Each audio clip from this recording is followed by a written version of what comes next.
This is an event of Anak TV at tayo sa SEBC ang nag-host. Usually ay ginaganap sa mga schools. Pero dito sa atin, sa halip na ganapin natin sa New Era University dahil sa malapit lang naman ang INC Museum and maganda itong venue, so in collaboration with INC Museum, dito natin ginanap, and then we just invited the students of the New Era University, the professors, and parents. This is a symposium on media literacy. This is the first time we have been here at INC Museum at sasabihin ko kahanga-hanga, talagang nakakagulat because we have a very beautiful venue where people are so relaxed. They are not only learning, they are not only being educated about the danger of social media, but also they are given the chance to voice out their opinion through being a judge in the screening. Ito pong mga screening programs na submitted by different network para sila magsasabi, is this child-friendly, child-sensitive? Kaya nakakatuwa po na ang INC, the whole gate na SEBC and INC agree to hold it here, and we are very proud na ang support nila napakalaki. Ang buong team ng Anak TV, which is composed of all different networks ng National Television, the Philippines, are here to give media literacy.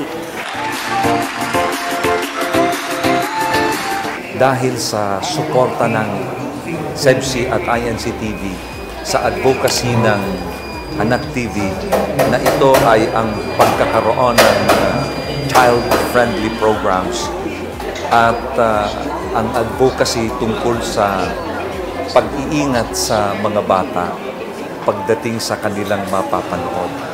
So, hindi lang sa bahagi na sila iniingatan, kundi yung pag-educate sa kanila. So, sabi niya, mas important dito, walang religious differences, walang political colors, kundi nangunguna sa puso nila ang pagmamahal sa mga kabataan, pagmamahal sa anak. So dito nangunguna sa amin yung pusong magulang. Kaya I know this will work because we have good people like INC who see the vision and the mission of Anak TV.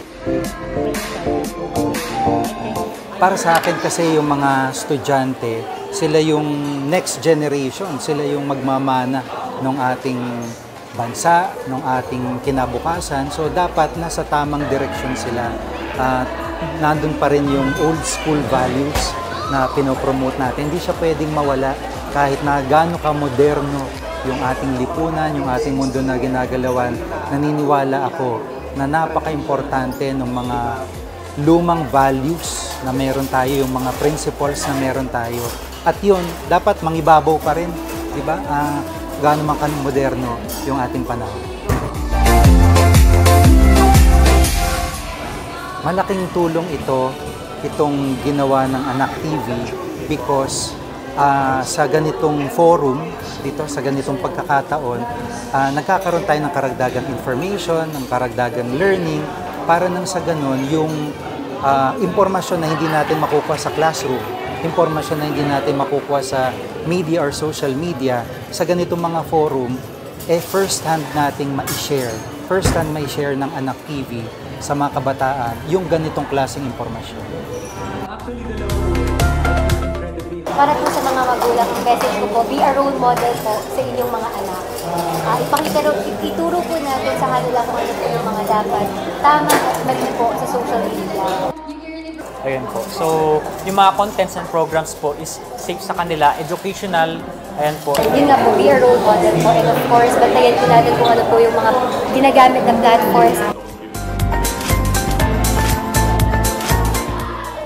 Pagdating dyan sa paghubog sa mga bata, hindi matatawaran ang pamamahala sa loob ng Iglesia ni Cristo sa pangunguna ng kapatid na Eduardo V. Manalo, at gayon din ang kanilang pinakatapat at pinakamalakas na katuwang, ang kapatid na Angelo, na siyang coordinator ng Christian Family Organization o mga kapisanang pansambahayan na under niyan ang pagsamba ng kabataan.